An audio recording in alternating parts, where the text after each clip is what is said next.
prepare it safe at home. It is time for Maths Grade 6.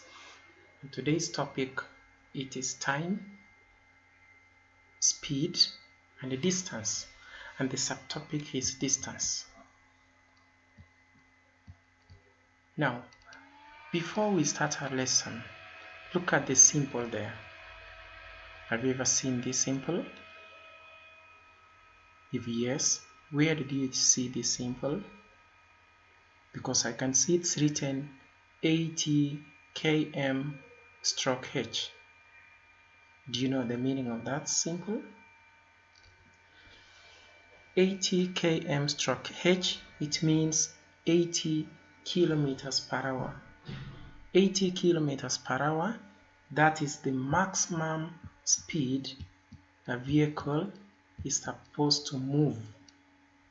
This symbol is found at the back of vehicles.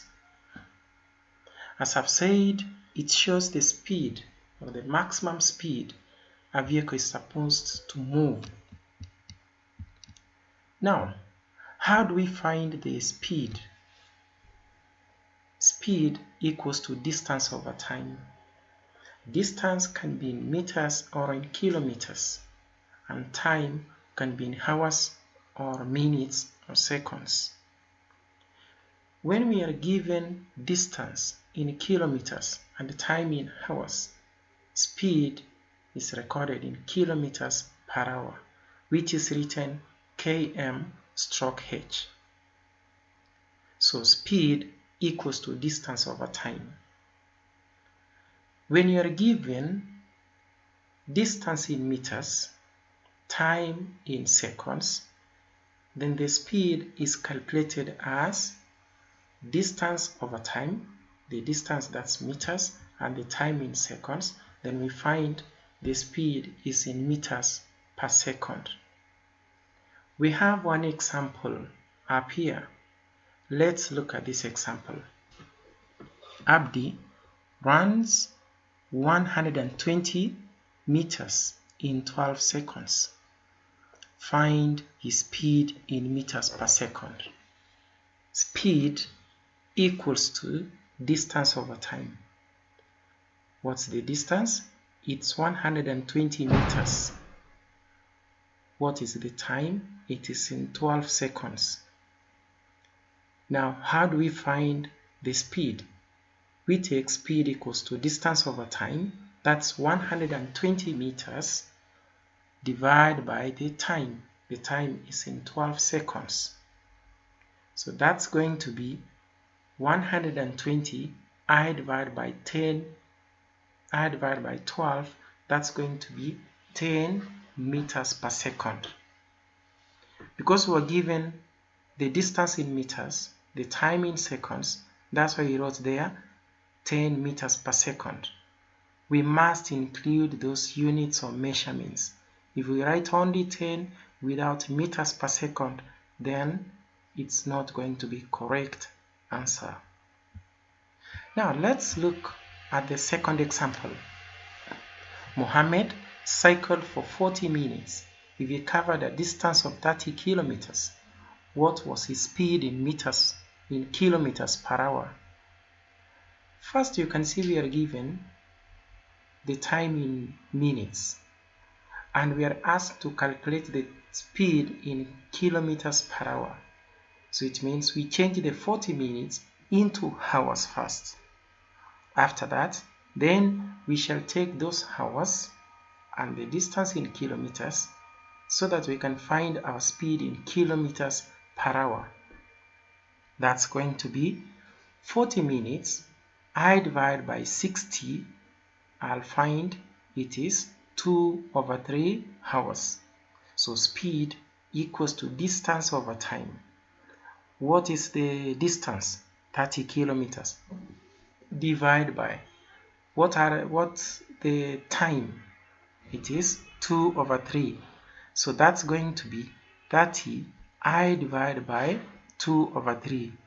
It's going to be 30 times, I get the reciprocal of 2/3, that will be 3/2. If I take 30 kilometers times 3 over 2 hours, it's going to be 45 kilometers per hour, and that is our speed. We must include those units of measurements, I repeat, because it will be wrong if you don't write the units of measurement, that is kilometers per hour. When we are given distance in kilometers and the time in hours, we must write the speed in kilometers per hour. Now let's go to the next part. There is an exercise there. Calculate the speed covered given that distance is 200 meters, time is 20 seconds. So this exercise, you are going to do it after you watch a short video that is going to be given here. So after that video, that's when you'll do that exercise. You submit your work for marking before our next lesson.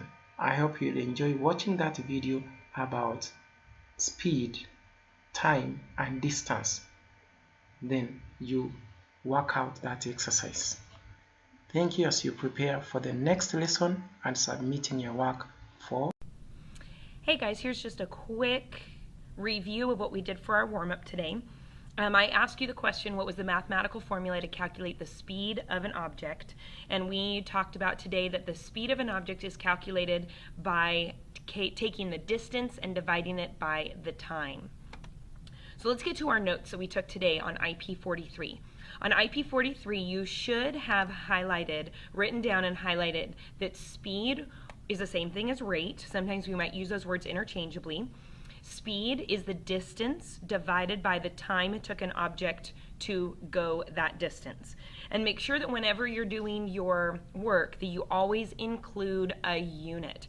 Pay attention to the units that are already in the problem so that you know what units to put in your answer, whether it's miles per hour or meters per second. And that word per, there it is, gives me a clue that this whole unit is a speed because it gives me a distance and a time together. So here were the notes that we took today. Just a quick reminder, the DST triangle can help you manipulate the speed, distance, or time formulas. If a problem asks you how far did the object go, it means they want you to find the distance. If a problem asks you how fast did the object go, it means they want you to find the speed. And if the problem asks you how long did it take, or how much time did it take the object to go, then it means that you're supposed to find the time of that object. So to use the DST triangle correctly, all you have to do is cover up the letter that you want to find within your problem. For example, to find the speed of an object using the DST triangle, D always goes on top, S always on the left, T always on the right. To find the speed of an object, all you have to do is cover up the S, so speed equals distance over time, or like we said in class, distance divided by time. To find the distance of an object, cover up the D. Distance would be speed times time because the speed and the time are not on top of each other. The S and the T are next to each other, and so in math that means multiply. If you want to find the time an object's traveled, how long did it take them, cover up the T. What you have left over is D over S, so the formula for time would be distance divided by speed. So here's the first problem, number 1, on your homework for OP43. Lance Armstrong rode his bike for 25 hours without stopping. Before I move on, I have to recognize this number as a time.